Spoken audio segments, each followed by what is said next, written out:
అందరికి నమస్తే. మెల్లగా తెలంగాణ నిర్బంధం దిశగా పోతుంది. అది అనుకోకుండా కాదు, అనుకోనే పోతుంది. ఇప్పుడు మనం ఎస్సీయూ గొడవ చూసినాం. ఎస్సీయూలో స్టూడెంట్స్ ధర్నా చేసిండ్రు, వాళ్ళని బయటికి రానియలేదు, బయట లోపల ఓనియలేదు.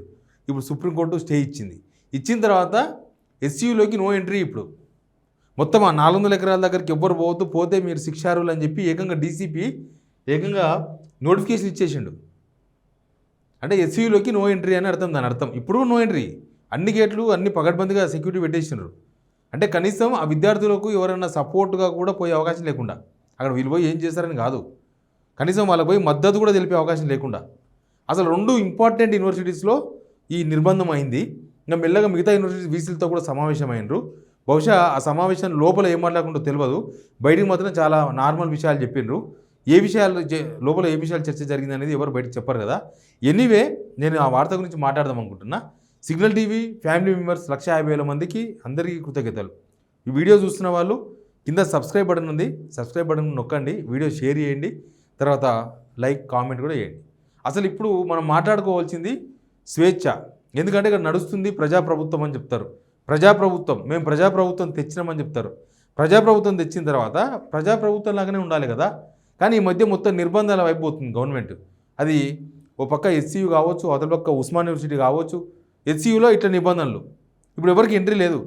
400 ఎకరాలు పోవాలంటే లోపలికి ఉంటుంది, లోపలికి కాదు, అసలు గేట్ల దగ్గరనే, సౌత్ గేటు లేకపోతే మెయిన్ గేటు, ఆ టీఎన్జిఓ గేటు, ఇలా రకరకాల గేట్లు ఉన్నాయి.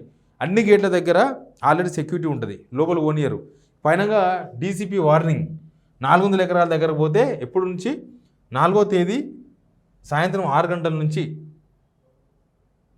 స్టార్ట్ అయింది ఇది, ఈ ఇన్స్ట్రక్షన్స్ అన్నీ కూడా. పోతే section 163 of BNSS do hereby order the following. దాని ప్రకారం the public are near by informed that any person violating the above orders shall be liable for prosecution on the provision of law. అంటే మేము ఇచ్చిన ఆర్డర్ని ఎవరైనా పాటించకపోతే మీరు శిక్షార్హులు, మిమ్మల్ని ప్రాసిక్యూట్ చేస్తామని డీసీపీ ఇచ్చిన నోటిఫికేషన్ అది. ఇక తర్వాత ఉస్మాన్ యూనివర్సిటీ ఉద్యమాల గడ్డ. అంతకుముందు తొలిదశ ఉద్యమానికి ఎస్సీయూ అడ్డ అయితే, ఇది తొలిదశ మలిదశకు కూడా అడ్డ. తెలంగాణ ఉద్యమానికి ఒక గడ్డ. ఉస్మాన్ యూనివర్సిటీకి మొత్తం ఎవరికి ఎంట్రీ లేదు. ఉస్మాన్ యూనివర్సిటీ మొత్తం మూసేసిండ్రు, మీడియా కూడా ఎంట్రీ లేదు. లోపల ఎవరు మాట్లాడొద్దంట, ఎవరు సదస్సులు పెట్టుకోవాలంట, మీటింగ్లు పెట్టుకోవద్దంట, బయటికి వెళ్ళి పోయే వాళ్ళు ఎవరు ఆ మీటింగ్లో పాల్గొనొద్దంట, దానికి పర్మిషన్ అడగాలంట. ఆ పర్మిషన్ ఎట్లా ఇవ్వరు. ఇది వీసీలు తీసుకున్న నిర్ణయంగానే మనకు అనిపిస్తుంది, లేదా పోలీసులు తీసుకున్న నిర్ణయంగా మనకు అనిపిస్తుంది. కానీ ఇది ప్రభుత్వం తీసుకున్న నిర్ణయం, ప్రభుత్వం చేస్తున్న పని ఇది. యూనివర్సిటీస్లో పిల్లల దగ్గరికి ఎవరు పోవద్దు, విద్యార్థుల దగ్గరికి ఎవరు పోవద్దు, విద్యార్థులు ఎవరితో మాట్లాడొద్దు, విద్యార్థులు ధర్నాలు చేయొద్దు, విద్యార్థులు నిరసన తెలపొద్దు, విద్యార్థులు మాట్లాడొద్దు, విద్యార్థుల తరఫున ఎవరు మాట్లాడొద్దు. దీని ఏమంటారు? నిర్బంధం అంటారు. మరి ప్రజాప్రభుత్వంలో నిర్బంధం ఎందుకు వచ్చింది? సంవత్సరం నర కూడా కాలే, ఇంకా 16 నెలలు. ఈ 16 నెలలకే ఎందుకు నిర్బంధం అయిపోతున్నారు ముఖ్యమంత్రి గారు? ఆయనే విద్యాశాఖ మంత్రి కూడా ఉన్నారు. వీసీల మీటింగ్ అయింది, అన్ని యూనివర్సిటీకి సంబంధించిన వీసీల మీటింగ్ అయింది. బయటికి చెప్పేదేమో యూనివర్సిటీలో సమస్యలు అది అని చెప్తారు. అది కాదు, అక్కడ యూనివర్సిటీస్లో అల్లర్లు జరగకుండా చూసుకోండి. యూనివర్సిటీస్లో విద్యార్థులు మొత్తం ఆంక్షలు పెట్టండి. అక్కడ ఇంటెలిజెన్స్ బలోపేతం చేసుకోండి. యూనివర్సిటీస్లో ఏం జరుగుతుంది? ఇక్కడ ఎక్కడో ఇప్పుడు హైదరాబాద్ యూనివర్సిటీలో ధర్నా జరిగింది students. JNU Jawaharlal Nehru university ఢిల్లీలో ధర్నా జరిగింది వీళ్ళకు అనుబంధంగా. ఓయూలో ధర్నా జరిగింది. కాబట్టి అక్కడ జరగొద్దు. స్టూడెంట్స్ను అణిచివేయండి. ఎవరైతే ఓవర్ యాక్షన్ చేస్తే వాళ్ళకి కేసులు బుక్ చేయండి. ఎందుకంటే వాళ్ళు మాట్లాడొద్దు.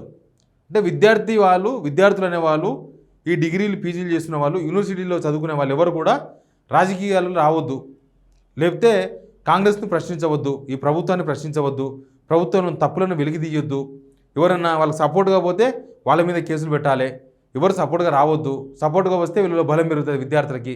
ఇక దేనికోసం ఇది? దేనికోసం తెలంగాణలో ప్రజాప్రభుత్వం? దేనికోసం? నిర్బంధాలు పెట్టికినా?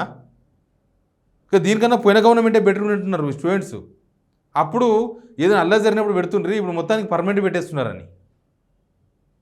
యూనివర్సిటీస్లో పోలీసులు మోరించినారు అప్పుడే. ఉస్మానియా పోతే ఆర్ట్స్ కాలేజ్ దగ్గర పోలీసులు ప్రత్యక్షమవుతారు, ఎస్యూ దగ్గర పోలీసులే కనిపిస్తున్నారు ఇప్పుడు. ఇంకా బయట యూనివర్సిటీలో కూడా బహుశా అట్లే ఉందేమో నాకు తెలియదు సిచ్యువేషన్. కానీ స్టూడెంట్స్ని బెదిరించి దారి తీసుకొచ్చుకునే ప్రయత్నమా, లేకపోతే స్టూడెంట్స్ మాట్లాడితే అది బయటకు వస్తే సమాజానికి తెలిసిపోతుందన్నా, లేదా స్టూడెంట్స్ పవర్కి భయపడుతుందా గవర్నమెంట్? స్టూడెంట్స్ పవర్కి భయపడితే తప్ప ఇట్లా చేయరు. కానీ మీ ప్రజాప్రభుత్వంలో ఇదొక భాగం అని తెలియదు ఎవరికి. మీరంతా ఓపెన్ ఉంటుంది, స్వేచ్ఛ ఉంటుంది. ఆ ప్రజాభవన్ దగ్గర గడీలు అవన్నీ పీకిరు కదా, అవన్నీ పీకినప్పుడు అబ్బా ఎట్లుంటుందో. ఇంకా మొత్తం ఇంకా ప్రజాస్వామ్యం మేమే తెచ్చిన ప్రజాస్వామ్యం, స్వాతంత్రం మేమే తెచ్చినాం, తెలంగాణకు ఫ్రీడమ్ మేమే ఇచ్చినామని చెప్పుకున్నారు.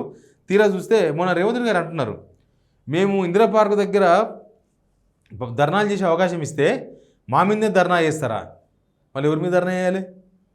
బీఆర్ఎస్ వాళ్ళ మీద చేయాలన్నా, బీజేపీ వాళ్ళ మీద చేయాలన్నా, లేకపోతే మిమ్మల్ని ప్రశ్నిస్తున్న మా మీద జర్నలిస్టుల మీద చేయాలన్నా? గవర్నమెంట్ మీదే చేస్తారు ధర్నా. మీరే హామీలు ఇచ్చారు, మీరే నెరవేర్చాలి.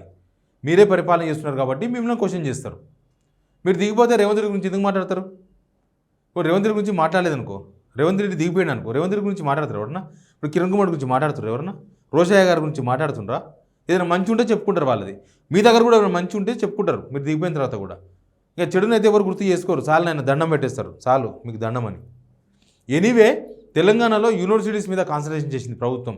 యూనివర్సిటీస్లో ఎట్లా అలజడి రాకుండా, అలజడి రాకముందే అణిచివేయాలని, యూనివర్సిటీస్లో స్టూడెంట్స్ బయటికి రావద్దని, గొంతెత్తొద్దని, వాళ్ళ గొంతు వినవద్దని మొత్తం యూనివర్సిటీ మీద ఆంక్షలు పెట్టే ప్రయత్నం చేస్తుంది.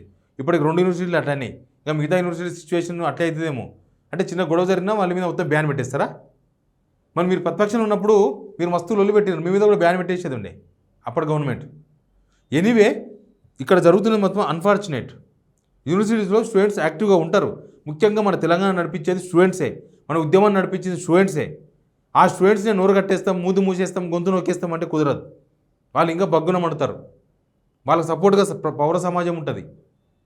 మీరు అవన్నీ మర్చిపోయి నేను ఆంక్షలు పెట్టి, మీరు ఒకటి గుర్తు చేసుకోవాలి రేవంత్ రెడ్డి గారు, మీరు యూనివర్సిటీస్ మీద ఆంక్షలు పెట్టే పరిస్థితికి వచ్చిర్రు అని అంటే మీరు క్రెడిబిలిటీ కోల్పోతున్నట్టు లెక్క.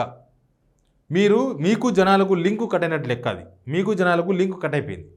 మేము రాజుల్లా ఫీల్ అవుతున్నారు. మేము రాజులం, వీళ్ళంతా మా బానిసలు, మేమేం చెప్తే అదే, మమ్మల్ని క్వశ్చన్ చేయొద్దు, మమ్మల్ని ప్రశ్నించొద్దు, స్టూడెంట్స్ మాట్లాడొద్దు, వాళ్ళ స్వేచ్ఛను హరించే హక్కు ఎవరికి లేదు. కానీ మీలో నెగిటివ్ రోల్ కనబడుతుంది. మీరు హీరోగా కనిపించిన వాళ్ళు ఇప్పుడు విలన్లాగా కనిపిస్తున్నారు. ఎందుకు అర్థం చేసుకోండి. అణచివేత, అన్నిందని తొక్కుంటూ పోతాం, ప్రశ్నిస్తే అరెస్టులు చేస్తాం, కేసులు పెడతాం. సోషల్ మీడియాలో పోస్టులు పెడితే అరెస్ట్ చేస్తున్నారు సామాన్య జనాన్ని. ఫైటింగ్ ఆన్ సామాన్య జనం డైరెక్ట్గా. కానీ తెలంగాణ ఇది ఎప్పుడు క్షమించదు. తెలంగాణ తెచ్చిన కేసీఆర్నే క్షమించలే. మిమ్మల్ని క్షమిస్తారా జనం? అలా చేస్తే క్షమించరు. కేసీఆర్ గవర్నమెంట్ కూడా అణచివేత ఎక్కువైందనే కదా మాట్లాడుకున్నది అందరూ. ఇప్పుడు దానికి డబల్ కనిపిస్తుంది మీ అణచివేత. మీది ఇంకా క్రూరంగా కనిపిస్తుంది అణచివేత. అది చాలా ఘోరంగా కనిపిస్తుంది మీ అణచివేత. కానీ ఇది తెలంగాణ సమాజం అయితే క్షమించదు. తెలంగాణ భరించదు అసలు. వాళ్ళు ఒక్కొక్కరు కోనసీమలాగా లేస్తారు. మీరు ఎందుకు జనాలతో పెట్టుకుంటున్నారో అర్థం కాలేదు. డైరెక్ట్ జనాలతో పెట్టుకుంటున్నారు. మీరు కేటీఆర్తో పెట్టుకోండి, కేసీఆర్తో పెట్టుకోండి, కిషన్ రెడ్డితో పెట్టుకోండి, ఎవరితోనో పెట్టుకోండి, జనం ఎంటర్టైన్ చేస్తారు, చూస్తారేమో కొద్దిసేపు. కానీ మీరు డైరెక్ట్ జనాలతో పెట్టుకుంటే మాత్రం జనం ఏం చేస్తారో మీకు తెలుసు కదా, అదే చేస్తారు టైం వచ్చినప్పుడు. ఎనీవే, ఇక్కడ ప్రజాస్వామ్యం అని కేవలం బోర్డులకు లేకపోతే పేపర్ల మీద మాత్రమే పరిమితం అయిపోయింది. ప్రజాస్వామ్యాన్ని పక్కన పెట్టేసి మొత్తం ఒక నియంత పాలన, లేకపోతే రకరకాల మాటలు మనం మాట్లాడతాం కదా, అణచివేత పాలన ఒకటి స్టార్ట్ అయినట్టుగా కనిపిస్తుంది. రాచరిక పాలన కాదు ఇది, రాక్షస పాలనలాగా కనిపిస్తుంది. దీన్ని ప్రభుత్వం గమనించాలి. ఇప్పుడే మీరు ఇట్లా చేస్తే ఇంకా ముందు ఏం చేస్తారని భయపడుతున్నారు జనం. Please subscribe signal TV.